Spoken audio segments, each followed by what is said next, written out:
students and other people I talk to around town, so I appreciate you coming. I'll try to make this entertaining and informative. I'm assuming there are wide ranges of experience with this topic. There are probably people in the room who know as much as I do about it. There are probably people who go, oh, what? And I'll try to keep it at a level that makes sense to everybody.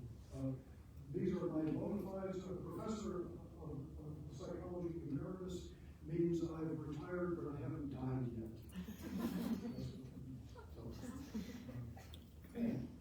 I wanted to show you this slide. Now, I wanted to kind of start with this one.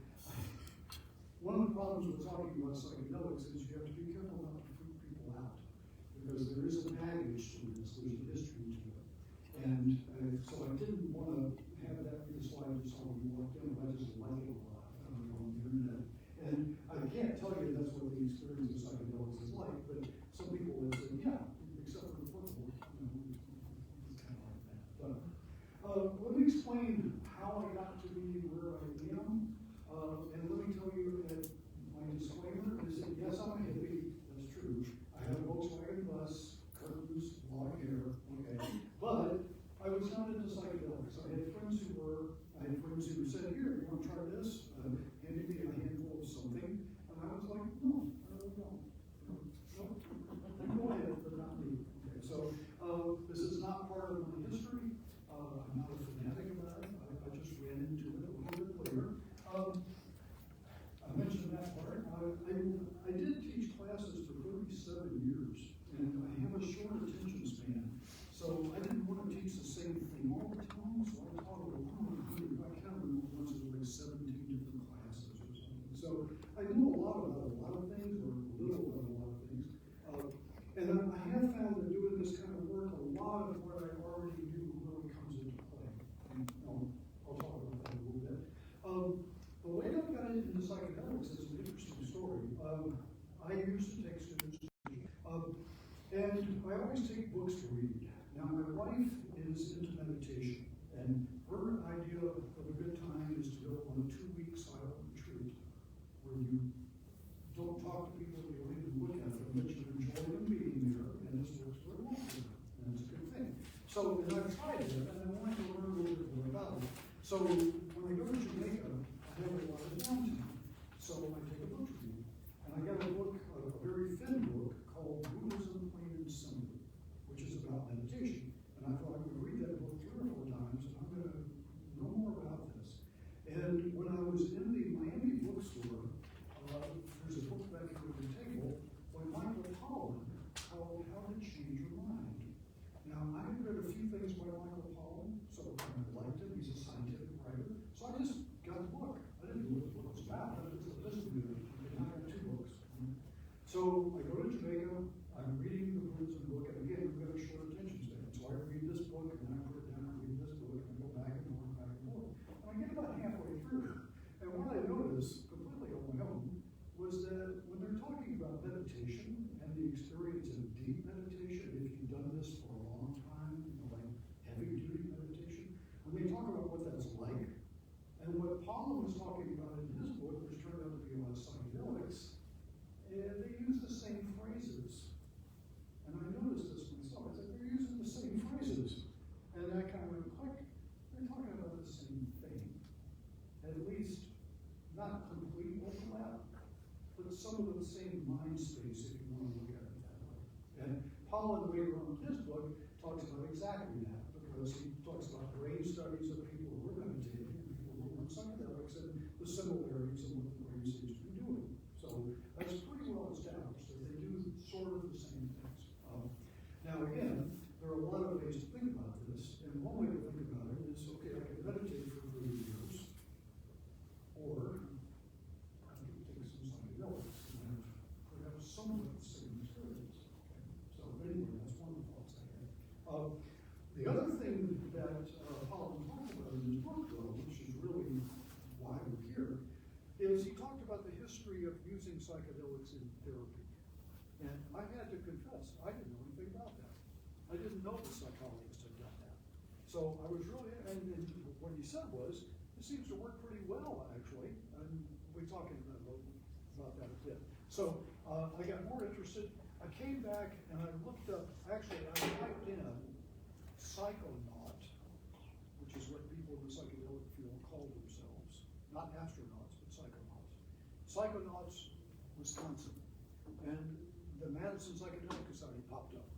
So I went to a couple of meetings. I met an elder who had been involved in this movement for a long time, another psychologist actually, and got to know him. And that sort of got me started.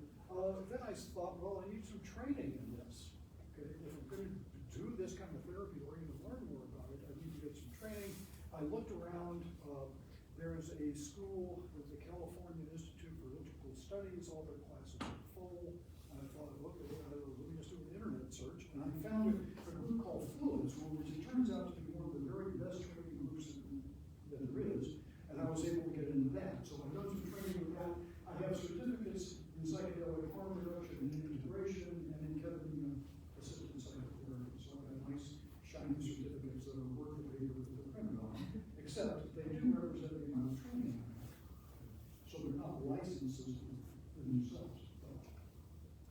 And then I got involved in some clinical trials. If you go to medicine, clinical trials are trials where they're testing the effectiveness of any medication. And there are three phases, phase 1, phase 2, phase 3. Phase 1 is it safe? Is it going to hurt people? And if they find that it's not going to hurt people, then phase 2 is, does it help? Does it seem to help any kind of issue? And then phase 3 is, if it turns out that phase 2, the results are that it does help. Phase 3 is, okay, how much? How much do you need? So phase 3 studies are varying the amounts that you get out of that medicine. And that's where most of the psychedelic research is these days, is in phase 3. So when you do Madison, I'm on 2 teams there. I'm on a psilocybin and methamphetamine abuse team, where people have psilocybin, and they have, I'll go over this a little bit later, but it's not just that you come in and get psilocybin, you get therapy along with it. You have 3 prep sessions, you have a psilocybin session, another 2 therapy sessions, another psilocybin session, and then 3 more therapy sessions. So there's actually a lot of therapy involved. The catch is, if you're in the study, they have 3 conditions: high levels of psilocybin, moderate levels, and really tiny levels. And you're not going to know what you're going to get. So you can't go there expecting to have a certain kind of experience because you may be in that other condition. And even the therapy that's done with clinical trials is a little bit different because everybody has to do the same thing. So the therapy is not as creative as other types of therapy are. But those are clinical trials. And that's one of the ones I'm involved in. The other is in 5-MeO-DMT. I'm going to talk about all these psychedelics a little bit later. And this one is with treatment-resistant depression. And those are just about to start up. If you're curious about this, I don't have it on the slide, but if you go to clinicaltrials.gov, it'll tell you all the clinical trials going on in the country, and there are a lot of them. And some of them are targeted for depression or trauma or whatever, and some are for what they call healthy volunteers, which means anybody can do it. But of course, they're all over the country. So I did that, and I currently have a ketamine-assisted psychotherapy practice outside of town, in my cabin. I'll tell you more about that at the end. So I have that in that form. Okay, please, if you have any questions at any time, there'll be some time at the end for that too. We'll just raise your hand and let me know. So here's what I want to talk about. What is the history? Should they be treated as Schedule 1 drugs? Schedule 1 drugs mean illegal. Illegal, can't touch it. And you might wonder, okay, clinical trials get waivers for this. So it's legal within the clinical trial world, but not in the other parts of the world, if you're a Schedule 1 drug. How effective are psychedelics and how do they work? We'll talk about that a little bit. And then what is therapy with psychedelics actually look like? So, the history of psychedelics and therapy. Now, the history of the use of psychedelics goes back thousands of years because indigenous people have used different kinds of psychedelics all around the world for different kinds of reasons, largely for what we might call enlightenment. So there's a long history of the use of psychedelics for those kinds of reasons. In Western therapy, they only been used since the 1960s. And what happened was basically, when LSD came out, some psychologists said, okay, that looks interesting. I wonder what it would be like to do therapy with it. So they weren't doing this in necessarily an organized way. There were a lot of case study reports. But the report was that they actually worked very well, okay, at a clinical level. So therapists started using it a lot, and had, again, there were a lot of reports. Some of the books back here on the back table have some things about that, and it's not hard to find those reports. They're anecdotal again. These were not experimental studies for those of you who have a good scientific background, but a series of anecdotes. And then what happened is, it all went away. Now, I'm going to talk a little bit more about this, but basically, if I have a big party, and I invite 1,000 people, and I put LSD in the punch bowl, how much did I put in? Who knows? How much did you get? Who knows? Who knows who you are? Who knows what kind of issues you're dealing with? Under those kind of conditions, if I have a party where 1,000 people come, about 3 of them are going to wind up in the hospital. Because they shouldn't have done it to start with, and we'll talk about that. But if that happens a few times, guess what the reports in the newspapers are? And next thing you know, LSD was described as being public enemy number 1 at some point, okay? Which is interesting, and we'll talk about that again, because actually it's fairly innocuous. But in 1971, this was declared a Schedule I drug. And quite a few therapists simply kept using it. They just thought they believed in it, and they just kept doing it. And imagine doing this when every client you deal with could be the end of your career. Because all you have to do is go tell somebody, and next thing you know, you're in trouble, and you lose your license. So, in other words, people really cared about doing it. Now, I'm skipping ahead a lot, but about 15 years ago, research started back up again. Because there were those whispers of, this used to really work, people. Okay, can we just not do this? Or should we do it anyway, or should we find a way? And it's interesting that the first series of studies that was done were with people who were terminally ill. And you can imagine the reasoning here. Okay, we're not really going to hurt them because they're going to die anyway. So go ahead and use LSD with them. And they did, and they found that people reported very positive effects of, one of the classic effects is your fear of death seems to go away. And a lot of people reported that. They reported being more at peace with existence in general, with, in other words, highly positive effects, very profound effects.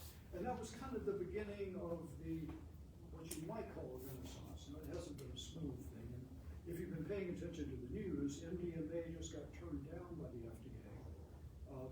And this may come up again later, but that was kind of a big deal because what people were expecting was that MDMA was going to be approved, and that was going to pave the way for other things. Since that didn't get approved, it's not quite clear what's going to happen. And that may be re-examined again. But there's a lot going on in other words. Now, I did want to point out some difference between this sort of recreational use and clinical use. I've already alluded to this. So in recreational use, you have unknown dose and purity. I often have people say, well, I had mushrooms once, and I'll say, well, how much did you have? And they'll say, well, it was 2. How big were they? Well, they were kind of big. Okay, in other words, I don't know. I don't know what that was, or I drank some tea or whatever. I don't know how much I got. Okay? Whereas in clinical use, there's a controlled dose and purity.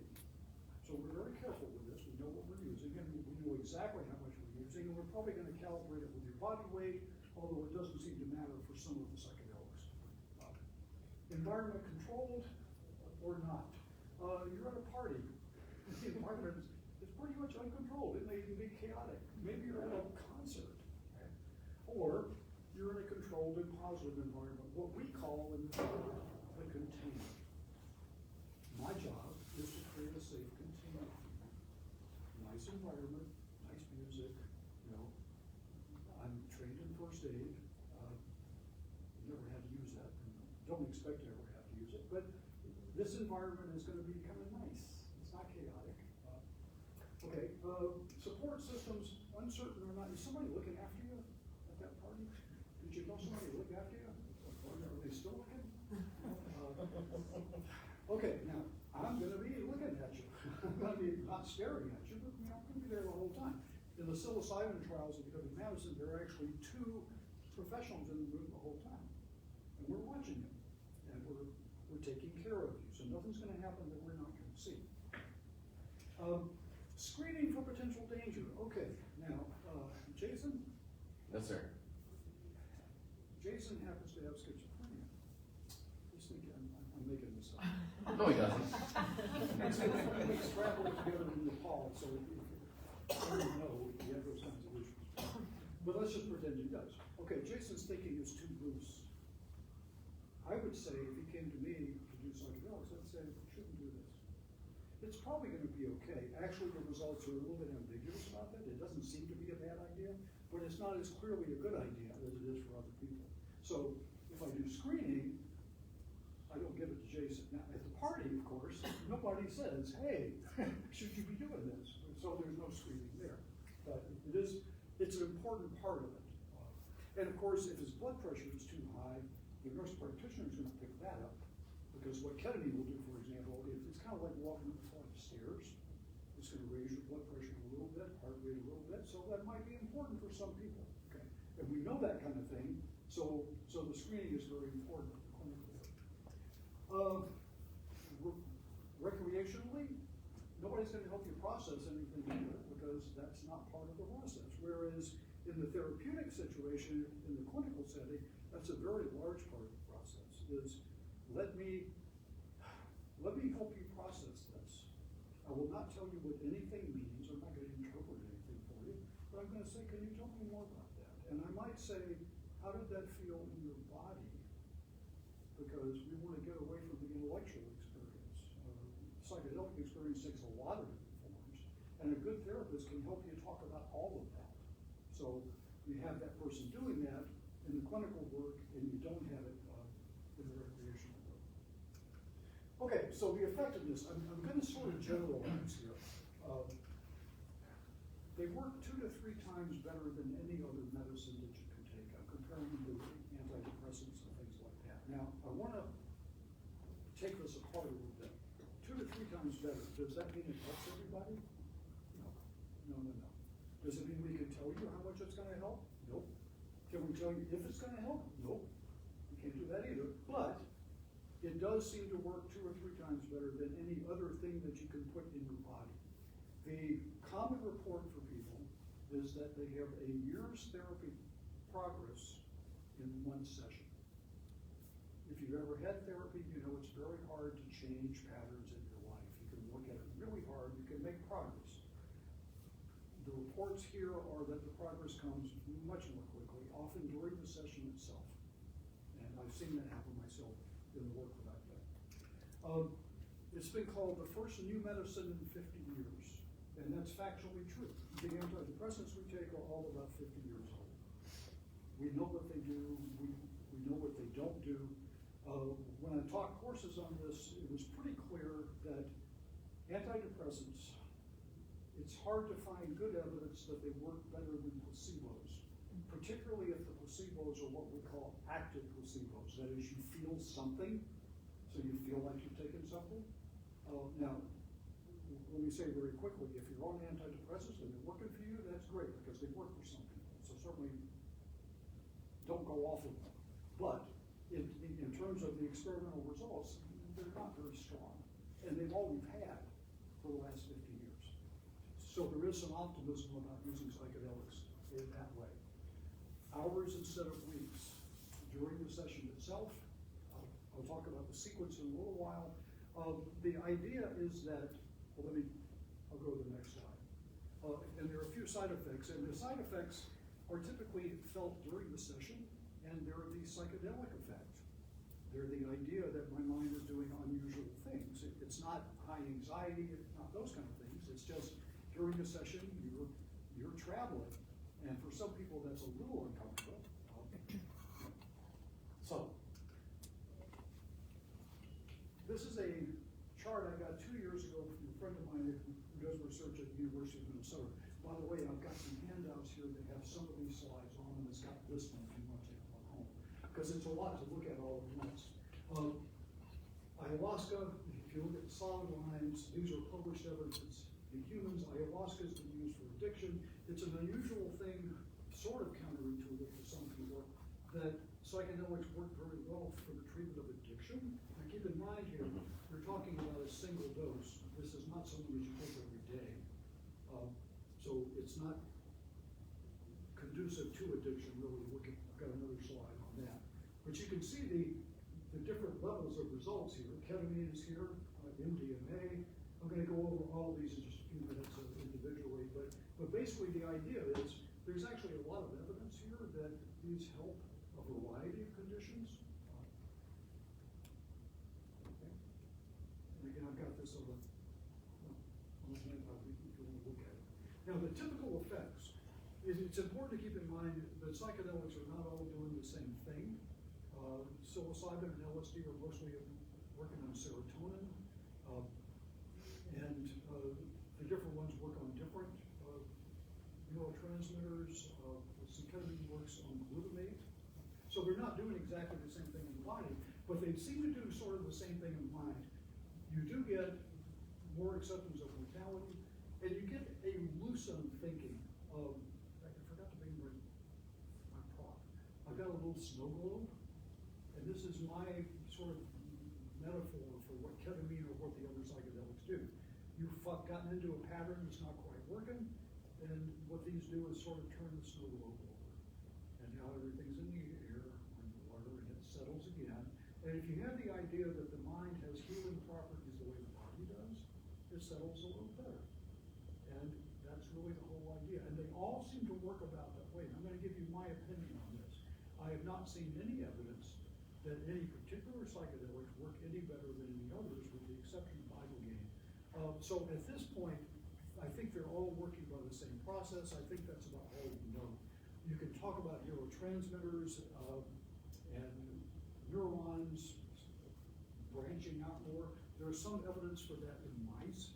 We just don't have the evidence for humans at this point. So we don't really know how these things work. But again, the effect is to loosen up your thinking. You're a little bit better able to get unstuck. You may have new perspectives and insights that stay with you afterwards. I'll give you an example. The first time I took ketamine, I went into it with the idea of having a better understanding of my relationship with my parents. Wasn't bad. I didn't have a bad childhood. But I think I felt kind of not understood. I felt a little, I don't know, unusual or something. So I went into this with that in mind. And at some point, when I was coming out of the ketamine, the person I was working with, Justin Lubin, you'll see his name in a minute, we had decided he was going to drop in the idea of my parents. Okay, so Joe, for the next song, think about your parents and see what comes up. And we call that dropping something in. And as I thought about it, I felt a feeling of love. I felt love. And my thought was, my parents loved me without understanding me. And in my mind at that time, that was good. I was like, way to go, parents. Okay, you didn't understand me, but you loved me anyway. Okay, I still have that feeling and I still have that thought. So this is real to me. It's not groundbreaking, earth-shaking, but I didn't have that thought before I did the ketamine. And now that's part of the way I look at my parents. So you get to keep things. And again, this acts during the session itself and shortly thereafter. We think about 48 hours of flexibility, where new thinking patterns can be sort of put in place and changes can be made. Now the next question is, are they safe? And we're kind of getting into the Schedule 1, Schedule 2, Schedule 3 things. Recreational use can present a lot of problems. Like I said, you don't know what you're getting, you don't know how much, you don't know what the environment, I don't know who you are, all those kinds of things. Clinical use is different. Right now they're treated as Schedule 1 drugs. Schedule 1 drugs are things that have high addiction danger and no benefit. So the question is whether these substances, we call them medicines, have that kind of effect. Okay, here's a nice chart. I've got this in the handout too. If you look here, this is the tendency to become addicted. Very low to very high. Okay, so highly addicted, that's healthy. Okay. Active dose to lethal dose. overdose, your possibility of overdose, actually killing yourself. Okay, heroin has 0.2, which means if you accidentally take 5 times more than you wanted to, you can die. And a lot of us have friends who have died. It's not hard to do. You only have to miss it. I mean, it may seem like a factor of 5 is a lot, but it's actually not. Okay. Now, you've got a lot of different drugs here. You've got alcohol, which of course is legal, is way out here. MDMA is here. Look at the bottom left. Look at the 2 safest ones. Oh, look, LSD and psilocybin, which is the mushroom stuff. So these, they're not addictive, and you pretty much can't hurt yourself with them. You can't take that much. So if you were just looking at this and saying, okay, which one should be Schedule 1 and which one shouldn't be, you would never pick these to be Schedule 1. There's a lot of baggage here. There's a lot of cultural baggage. And again, there's talk, and these may be legal sometime soon. And they are legal in some states already. But anyway, this is a very, and you'll notice ketamine is here. Now, as we'll talk about in a minute, ketamine is actually, it's a sedative, and they use it in anesthesia. So what they're talking about here is a higher dose that we would use clinically for psychedelic therapy. It does have an addiction potential, and you can hurt yourself with it. So, should it be Schedule 1? Not based on the evidence. What I think many people are hoping for is Schedule 3, which means it's legal with a prescription. And that's how ketamine is right now. I'll talk about that more in just a minute. So here are the psychedelics that are commonly talked about. MDMA is treated as an empathogen. This is the one they're using a lot for trauma these days. It seems to give people a sense of safety to the point that they can talk about anything. Even that terrible thing that happened, they're comfortable to talk about it. It's used in couples therapy, and it seems to be quite effective. It was turned down by the FDA. One of the reasons here is it's very hard to do research on this. Okay, I'll use the 2 of you. You're in the control position. You've got an LSD. You're pretty sure you're in the control position. You're pretty sure you've got LSD. So it's hard to mask this. What I would do is you both have no idea which condition you're in, but that's really hard to do, and it's hard to do with any of these. So one of the criticisms then is, well, okay, so you told me you felt better, but is that because you expected to feel better, because you were having that effect, or is it because the medicine really helped, and you can't really disentangle that? So part of it is just experimental. Just a problem with that. Okay, LSD, I think most people are familiar with. What I kind of want you to notice here is the onset and the peak, because there are massively different amounts of time here.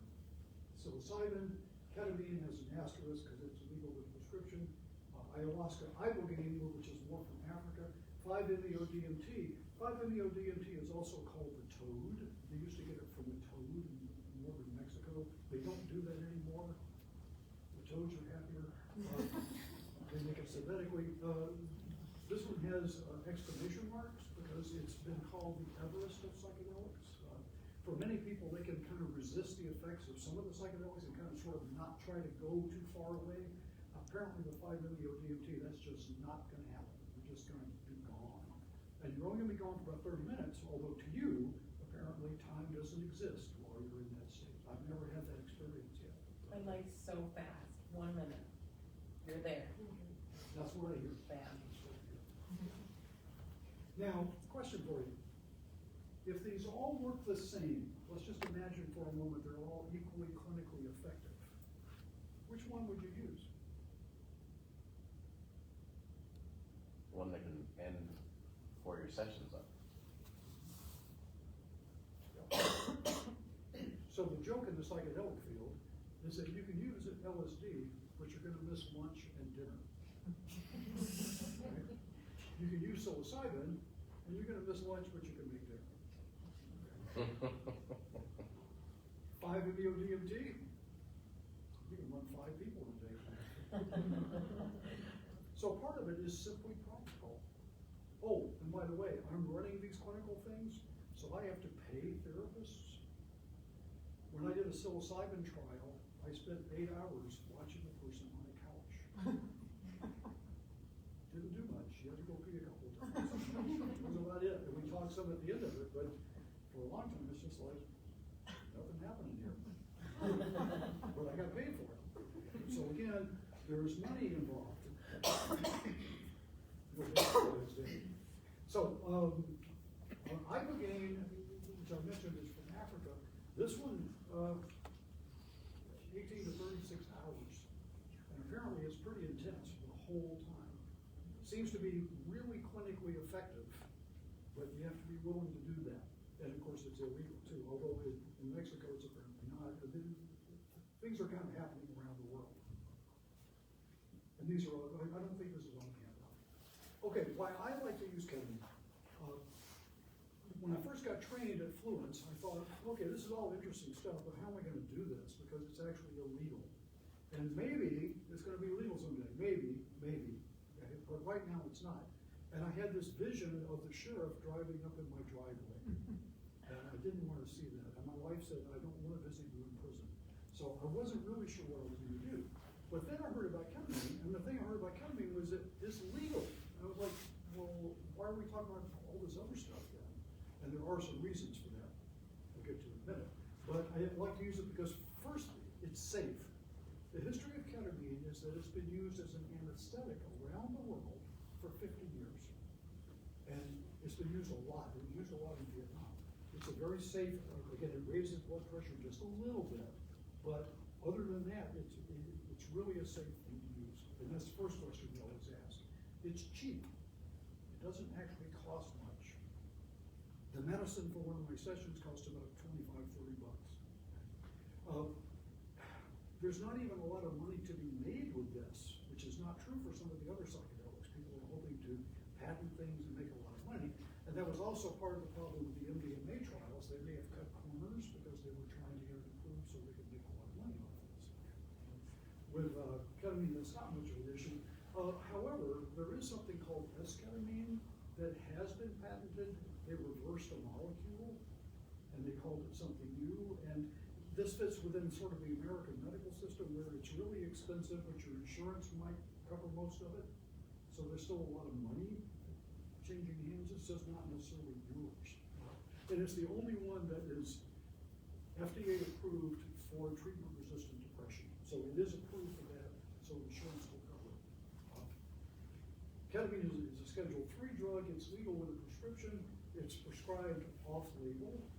That is, it's not FDA approved for the treatment of trauma, but you can write a prescription if you're a medical practitioner, and it's off-label, which about 20% of all prescriptions are. So it's not something unusual.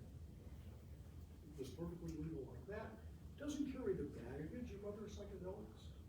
If you use the word psychedelic, and some people they kind of psychedelics, using psychedelics, and it's like, ketamine is really an analgesic. They call it a dissociative. And one of the things they noticed about it was that when they were using it as an anesthetic, they could fix your knee, and if you were depressed before, you might not be depressed anymore. And that happened often enough that people noticed it. And they found that, okay, in the anesthetic dose like this, it's safe. We use it in about 1/14 the dose that you use for anesthesia. So if it's safe at this level, it's even safer at this level. That's how that works. Requires less time than do most of the other psychedelics, not 5-MeO DMT. But the sessions I run are usually 70 minutes from start to finish as far as the medicine goes. Now the session itself is 3 hours because we spend some time talking, and we've already talked before. But we don't just jump into it. And then we're talking afterwards as well, so I always plan for about 3 hours. But still, only 70 minutes of that is actually ketamine. And that goes by pretty quickly. What does ketamine-assisted psychotherapy look like? First of all, there are different modes of administration. You can go to Appleton, there's a ketamine clinic, they'll give you an IV, and nobody will really talk to you. So it's treated as a medical event. It's not a therapeutic event. You may get something out of it, people often do, but that's not really, the talking is not really part of it. Troches, these are things you put in your mouth. Typically you don't swallow them, you just swish them around, and that's what I use. And IM is intramuscular. You can also do an injection. These are a little different. If you're doing an IV, you're getting a fairly constant low dose at any given moment.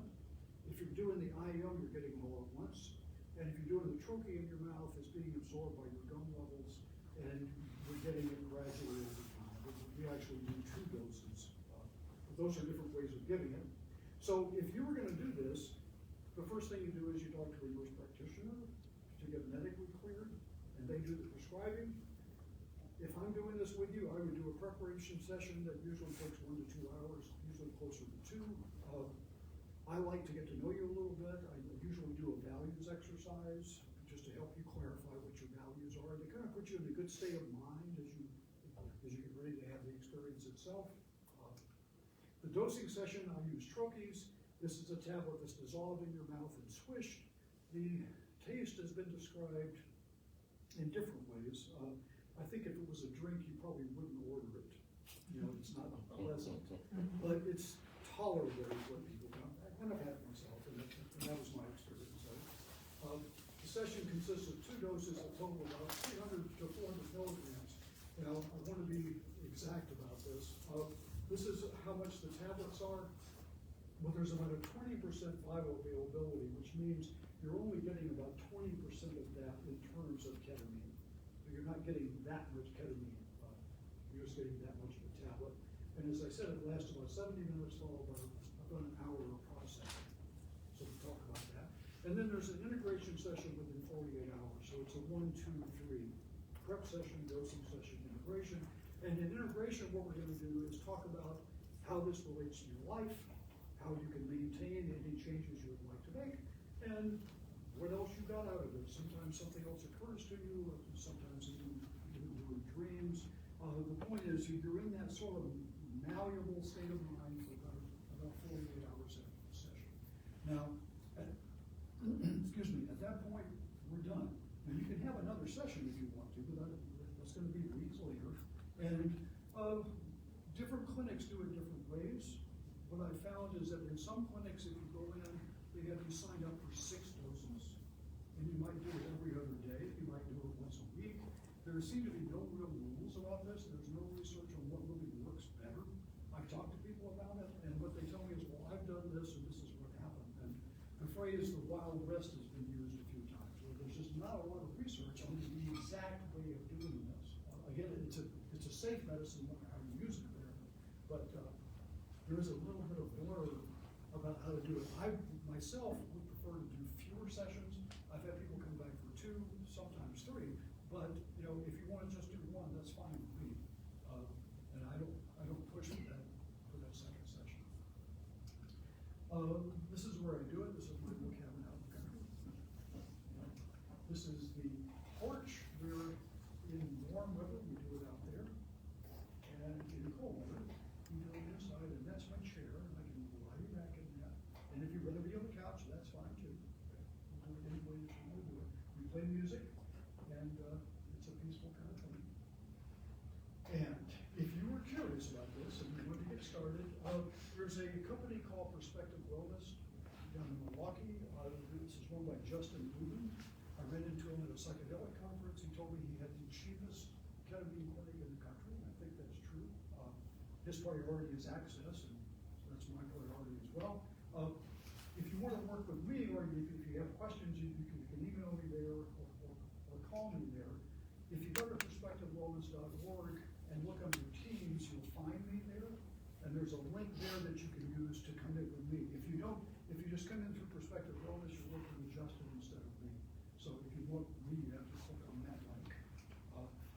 And the cost, it's $90 for the nurse practitioner, it's $30 for the medicine. I charge $500 for the prep, dosing, and the integration session. It's about 6 hours of my time. I feel different ways about this. I'll tell you one way that I feel. I had somebody come and work on my dishwasher. He charged me $85 an hour to do that. It was worth it to me to fix my dishwasher. Okay, so I charge about $90, $100 an hour. Okay, so that's pretty close. And what I would say to somebody is, okay, if you've got your usual usual bills and you pay your usual bills, and, you know, if you messed up your car and you had a $500 deductible and the car was still drivable, would you get the car fixed? Would you pay the $500? And if you would, then I'd say, well, then prioritize your mental health, okay? If you're willing to spend money on your mental health. Now, at the same time, people who are depressed are often not doing very well. And I simply say, can't afford that, tell me what you can afford. If you can't afford anything, I'll do you for nothing. And about half the clients I've run so far have not paid me anything. So the thing to me is access. I'm very fortunate compared to a lot of my colleagues that work in this field. I'm a retired professor, I've got some retirement income, I don't need this to pay my mortgage. Okay, I think my time is worth something, yes, I do. But at the same time, I'm more interested in trying to help people than I am with trying to get any money out of this. So, again, about half my clients have been going on at this point. And you can go down to Milwaukee and work with Justin, he's a little cheaper than I am. He's not a psychologist, he's not a therapist, but he will have you have that experience and he's very good at it. So, okay, that's it. Questions or comments? Yes. Considering Wisconsin has been pretty behind on legalizing even like medical marijuana, do you see a future for psychedelics in Wisconsin specifically, just with kind of how behind we are from the rest of the country on these things? Well, I mean, the easy answer is yes. I see a future. How far? That's no question. And typically, nationally, what happens is red states are behind blue states. It seems to be sort of a political thing, that the blue states are more likely to legalize things.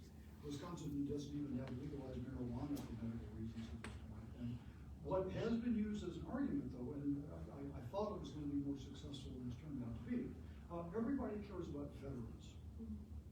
And veterans have a lot of PTSD, and the psychedelics really seem to help that. So it looked like for a while, everybody was going to sort of get behind this. It wasn't going to matter so much about the politics, but I don't think that's really materialized yet. So I think it's going to happen.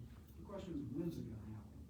And I'm a little further down the time trail than some people are, so I'm more concerned about what I can do now, and I'm glad ketamine is there. And of course, it's there simply accidentally.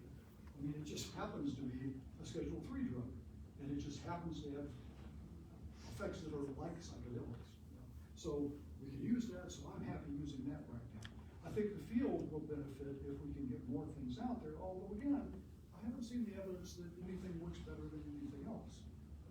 I've met plenty of people who think that, but I haven't seen any kind of experimental evidence that really says we should be focusing on this one, because with the exception maybe of MDMA, because MDMA does seem to help with trauma more than the other psychedelics do, but that's about the only exception we can make. Then in Ibogaine, it just takes so long that, you know, I'm not sure how feasible that is. Other questions? Yes? Is there an ego reset quote with ketamine that they claim with the psilocybin or the LSD? Okay, so. And if you can explain that. Yeah, I can try. A lot of people report experiences with psilocybin and LSD that they report experiences that are called something like ego death. You just lose yourself, you're just gone, and you're off in the universe somewhere. In ketamine therapy, that's called leaving the room. And I think the doses in the ketamine session are lower comparatively. You can't really compare LSD to ketamine milligram by milligram because LSD is so powerful. But it looks like the doses that are used clinically are lower than the ones people use for enlightenment. So you do get reports like that with ketamine, but I think you get fewer of them. I've had 2 ketamine experiences myself for what that's worth. I did feel that leaving the room thing, but not as intensely as, okay. When I started doing this kind of work, I was told by the trainers, okay, if you're going to do this kind of work, you need to have the experiences. So I've had a couple of psilocybin experiences. They were very different from ketamine. Ketamine to me is more benign. I haven't had people have any kind of real problems with it, whereas psilocybin can throw you all over the place. You know? It can be very helpful, but it may not be particularly pleasant. So is that effect being studied? It's being reported. being reported. It's being So reported. there's no data information on that. The psilocybin clinical trials are still dealing with what I would say are moderate levels of psilocybin. There are very few reports of any problems in those studies. I mean, it's like 2 or 3 reports out of 1,000 subjects. And there it's mostly just simple discomfort. So, Thank you. but I do think the level of dose is important, and sometimes when people do it recreationally, which might be very thoughtful, it may not be at a party, it might be at my house, okay? They are taking heavier doses sometimes. There does seem to be, in the research, an association between benefit and metaphysical experience. So the more intense, the more out there the experience is, the more benefit there seems to be to it. And these are from the phase 3 studies where they vary the amount. You get the biggest benefits in the highest dose condition. Typically. Other questions? Yeah. Seems to be a stigma within the field of psychedelics for therapy. How can we encourage our clients to move closer to this topic? I think it's a really good question. How do we get people to be more comfortable with this? And I've certainly come into this myself because I've spoken to some professionals, and even their reaction was somewhat, sort of wide-eyed.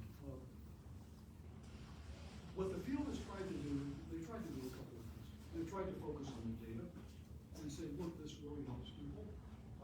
One of the really interesting areas of research is with suicide, and this surprised me when I first saw it, but psychedelics seem to really help people who are suicidal, and they seem to actually pull them out of it during the session.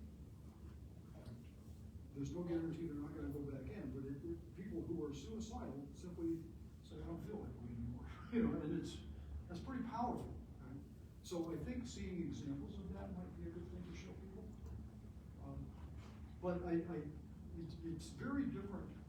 My experience has been it's very different in different parts of the country. On the East Coast, this is pretty well known, and West Coast too, for that matter. Midwest, not so much.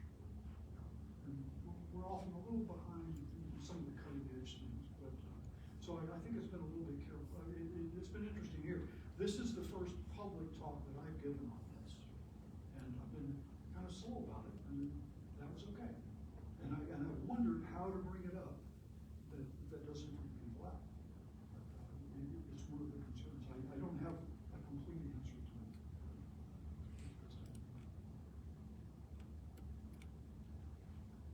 Yes. Well, you know me a little bit. If I end up going somewhere you don't want to go, you just have to tell me. Cause the easy question is, the first question is an easy one. Is there any other, I've never been in combat, but is there evidence that psychedelics would help PTSD? Absolutely. There's clear evidence of that. Now let's keep in mind what that means. It doesn't mean it helps everybody.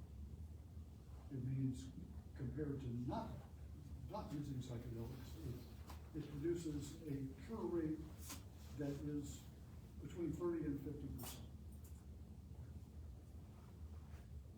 So there is data on that. Okay, that's your first question. Well, the other, I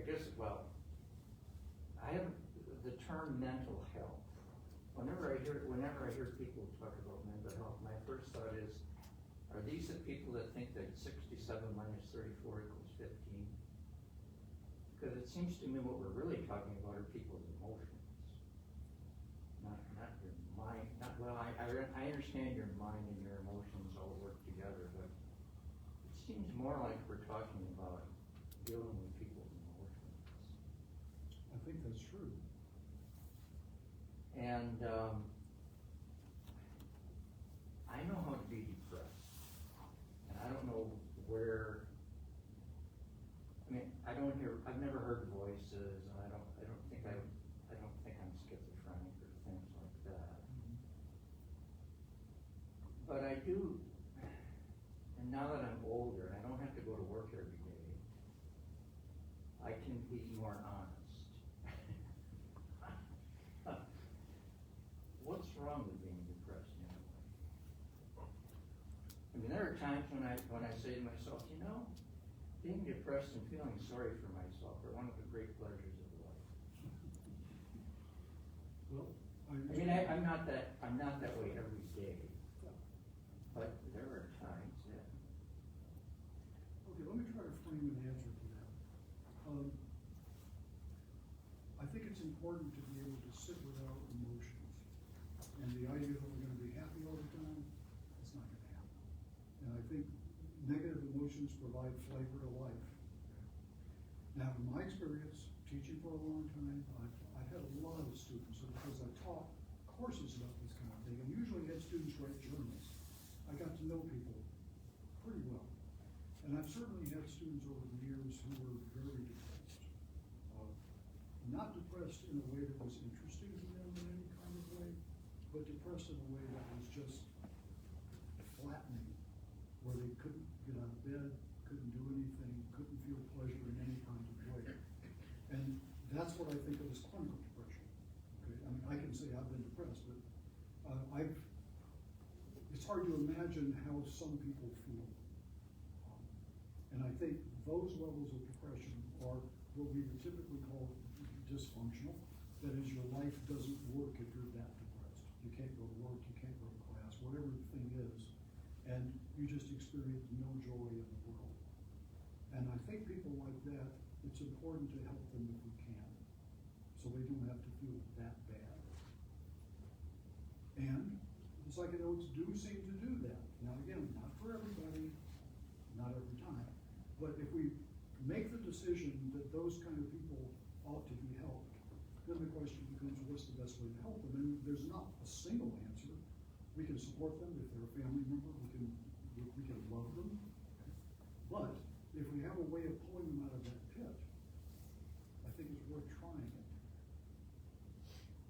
And this does seem to be one sort of new way, using quotation marks here, because it's been around since the 1960s, that does seem to have those effects for a lot of people.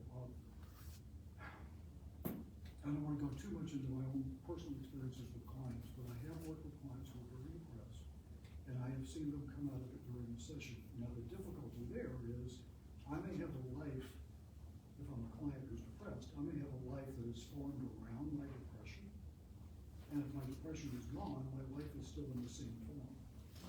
So I may have to change parts of my life to be able to keep the depression away. But even the ability to be without it for a little while, I've seen to be highly valued by people.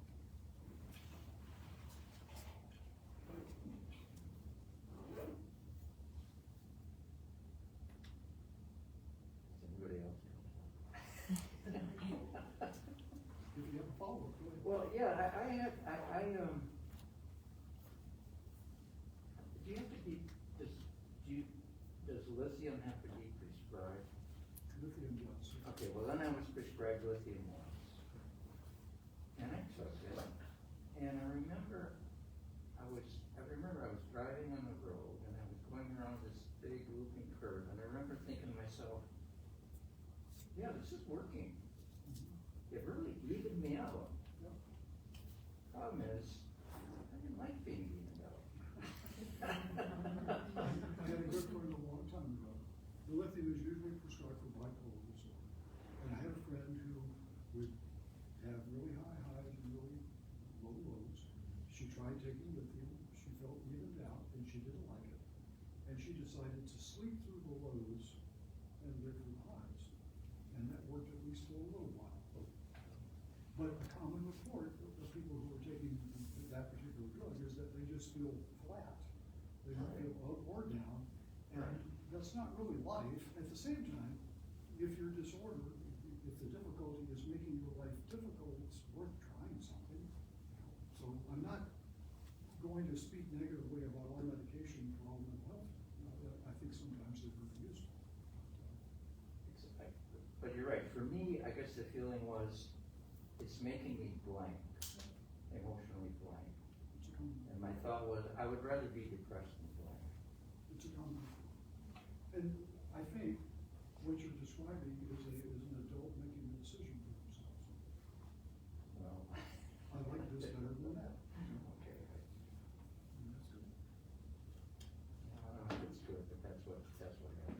symptoms.